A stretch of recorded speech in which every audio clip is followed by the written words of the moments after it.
O ex-ministro do Supremo Tribunal Federal, Celso de Mello, enviou uma mensagem a amigos na qual fez duras críticas à atuação do presidente Jair Bolsonaro na pandemia da Covid-19, afirmando que o presidente, aspas, desconhece o valor da vida por impedir a decretação de um lockdown nacional. Aposentado do STF em outubro do ano passado, Celso tem se mantido afastado da vida pública desde então. Tem vivido em reclusão na sua residência em Tatuí, sua cidade natal, mas fez esse desabafo a respeito do assunto. Outro ex-ministro também voltou ao noticiário. Segundo o UOL, Joaquim Barbosa hoje está mais imerso no mundo político do que no jurídico. Em 2018, filiou-se ao PSB e cogitou sair candidato à presidência da República. Desistiu.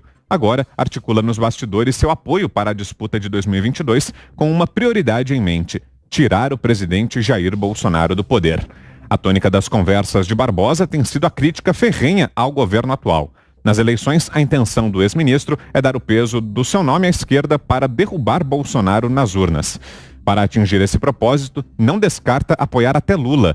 Também destaco agora o que fez não um ex-ministro da corte, mas um atual integrante do STF, ainda que com saída breve. Em entrevista ao Metrópolis, Marco Aurélio Mello afirmou que a Câmara dos Deputados tem que tocar os pedidos de impeachment contra o presidente da República, Jair Bolsonaro. Abro aspas. Observada a organicidade, tem que tocar as denúncias apresentadas, a não ser que elas sejam manifestamente improcedentes. Aí se arquiva. Que o plenário decida, que os representantes do povo brasileiro, os deputados federais, decidam, recebendo ou não a denúncia contra o presidente da República, e que haja, posteriormente, o julgamento no Senado pelos representantes dos estados brasileiros. Fecho aspas, foi a declaração de Marco Aurélio Mello. Guilherme Fiuza, boa noite para você, Fiuza. Boa noite, Vitor Brown, boa noite. Olha, Vitor, o ex-ministro Celso de Mello, né, que fez aí ele faz uns desabafos por WhatsApp que depois vazam, né? Como ele já tinha feito quando disse que o presidente flertava com o nazismo, e aí vaza, mas foi no WhatsApp, então tira um pouco do peso, né? É o jeitinho dele fazer montar a tribuna particular dele. O triste é a gente ver essas figuras, quer dizer, que tem a projeção dada por uma instituição que é uma instituição judiciária, né? Ou seja, figuras que precisariam ter a compostura, ter o equilíbrio, né? Ter a imparcialidade que são requeridos, né? As cortes de justiça, né? São requeridos à justiça.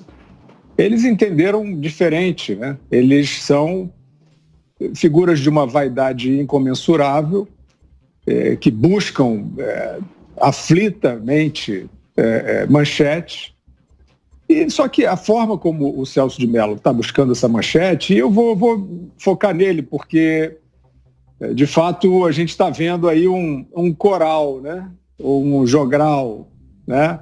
Todos eles, ontem era o Gilmar e o Fux falando de omissão, né? Casualmente ali, a mesma palavrinha, omissão. E aí hoje aparece o Marco Aurélio, aí aparece o Joaquim Barbosa, né? Dizendo que vai ajudar a esquerda. Bom, o Celso de Mello acha que o presidente da República desconhece o valor da vida e ele, Celso de Mello, desconhece a função do Supremo Tribunal Federal, que ele integrou por tanto tempo. Porque ele acha que o presidente desconhece o valor da vida por não decretar um lockdown nacional. Medida cuja possibilidade, cujo poder de executar do governo federal foi retirada pelo Supremo Tribunal Federal. Embora eles tenham feito esse jogo, eles retiraram. A gente tem a decisão aqui, a gente sabe, a gente não esqueceu. Mas eles retiraram e dizem que não retiraram, não. Né? Então é o seguinte, imagina o Bolsonaro dizendo lá que para o Dória que é para suspender o lockdown. Que decisão que vai prevalecer? Adivinha? Não precisa nem adivinhar, a gente já viu, o presidente já tentou, inclusive, no âmbito nacional, dar funcionamento, dar autorização de funcionamento a algumas atividades. E isso foi negado pelo Supremo Tribunal Federal, inclusive quando o Celso de Mello ainda estava integrando a corte, né? Então, o Supremo Tribunal Federal retirou a possibilidade de uma direção do governo nacional sobre esse tipo de atividade, o que pode, o que não pode, né? Porque o Celso de Mello está falando de um lockdown nacional. Então, o Celso de Mello, dizendo que o presidente desconhece o valor da vida, ele desconhece o valor do STF, o Celso de Mello, ele desconhece para que serve o STF. Ou então ele acha que o direito é só uma purpurina. Ou então ele acha que o direito é algo para ser usado como panfletagem política, porque aí sim faz sentido. Se o direito for só uma panfletagem política, o Celso de Mello pensou assim, bom, a gente de fato amarra as mãos aqui do governo federal nessa decisão absurda, irresponsável, né? Mas eles fazem isso para poder dar o que foi dado aos governadores principalmente, e prefeitos concorrentemente, a possibilidade de bater na população, de decretar restrições, de fechar gôndola de supermercado, a gente não vai enumerar aqui, né? Isso tudo, e desviar dinheiro público, isso tudo tem o condão, o apadrinhamento simbólico do Supremo Tribunal Federal, que tomou essa decisão esdrúxula e que foi um fracasso. Mas, na hora de fazer política, é fácil esquecer ou fingir que isso não aconteceu e dizer que o presidente se omite ao não decretar o lockdown nacional. Seria, Vitor, um atestado de completa ignorância se não tivesse fortes indícios de má-fé, né? Quer dizer, para catar uma manchetezinha anti-bolsonarista, eles dão qualquer pirueta sobre o direito que lhes dê aí na telha. Queremos ouvi-lo também, José Maria Trindade, direto de Brasília, já conosco aqui. Boa noite, Zé. Salve, muito boa noite, Vitor, boa noite, Grande Fiuza, boa noite, compadre Augusto, boa noite a todos. Olha, sempre se soube por aqui, isso é antigo, que os tribunais superiores, eles são políticos. Mas é que agora está explícito demais. Os ministros não estão se contendo e através de votos, discursos, oposições, isso fica muito claro.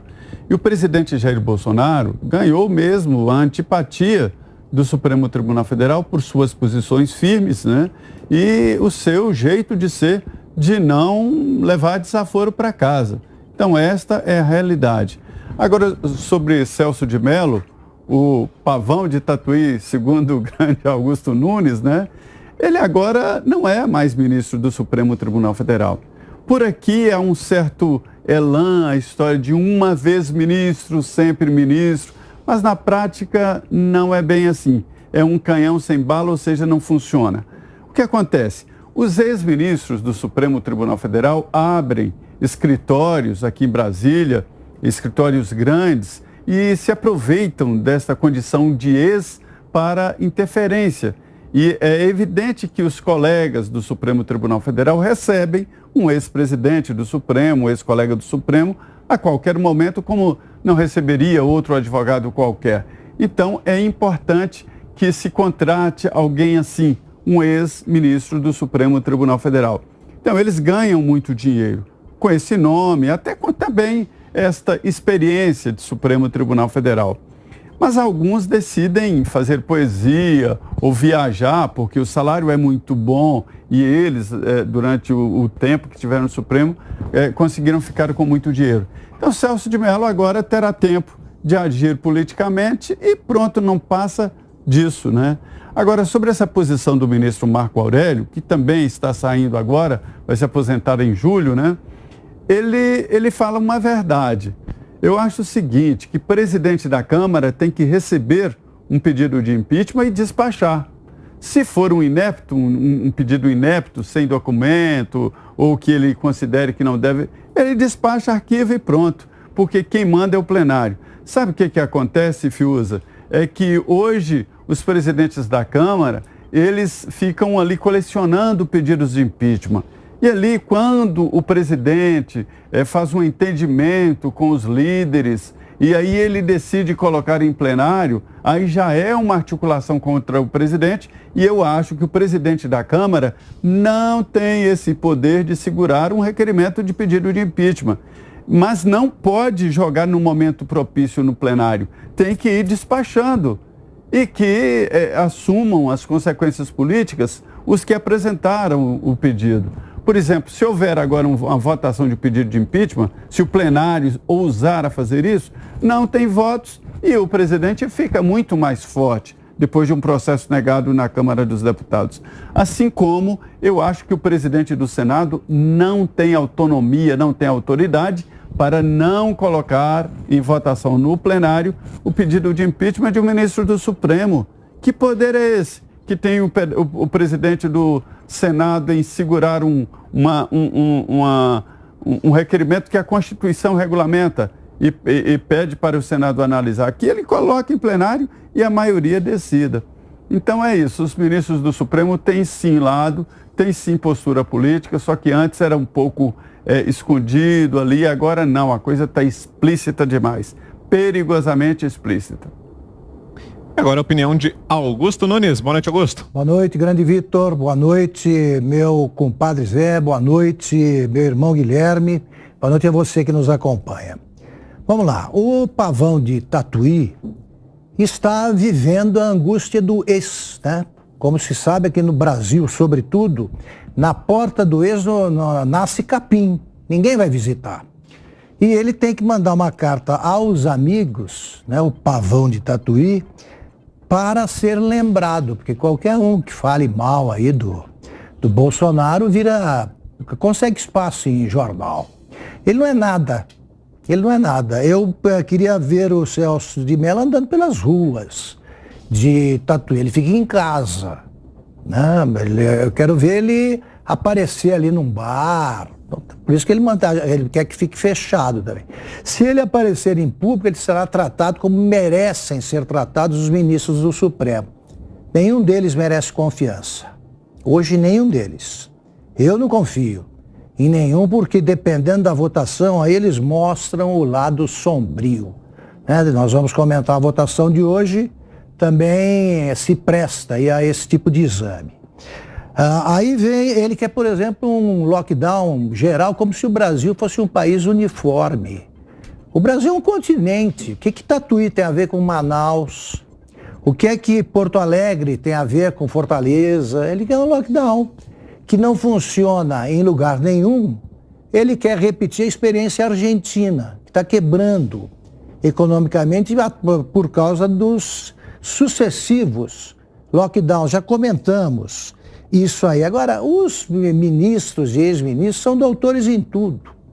Enquanto uns estão julgando agora uma questão sanitária, estão se apresentando como doutores em pandemia, então aparece um ex aí também tratando do mesmo assunto. Hoje eu estava ouvindo o Alexandre de Moraes falando de Deus. Imagine, o sujeito não consegue terminar uma frase com começo, meio e fim. E falando de Deus, ele é uma Dilma, ali, né, sem cabelo, só isso. Joaquim Barbosa, olha, eu perdi o respeito por ele quando eu soube que ele deixou o Supremo por medo. Eu já disse mais de uma vez aqui que eu tenho uma dificuldade muito grande para ouvir com alguma atenção quem não tem coragem moral nem física. Então tá bom, seja candidato a qualquer coisa, presidente, aí teste a popularidade para ver o que é que o brasileiro pensa dele. E o Marco Aurélio, ele está mostrando que hoje não se deve, como faz o próprio Marco Aurélio, como faz o Gilmar Mendes, não se deve acusar nenhum ministro de novato. O perigo é ser chamado de decano. Foi decano Celso de Mello, é decano Marco Aurélio, e que será substituído nesse posto, né, honorífico pelo Gilmar Mendes. Então, eu peço que não me chamem de decano, não, porque isso aí é grave. No Brasil de hoje, o Marco Aurélio, ele não tem que se meter com outros poderes, mas eu concordo inteiramente com o que disse o Zé Maria. Deve ser votado todo tipo de impeachment. Vamos ver. Vamos ver se eles têm bala para tirar um presidente da República. Para tentar, esse sim, tipo de golpe. Vai em frente, sem povo na rua, vamos ver o que acontece. Agora, tem que votar também o pedido de impeachment contra ministros do Supremo. Ele deveria falar isso. Tem esse pedido do Caio Coppola, né, com o Jorge Cajuru, que tem milhões de assinaturas. E eles ficam retendo esse troço. Então vamos votar qualquer tipo de impeachment e vamos ver quem tem força para resistir e quem não tem.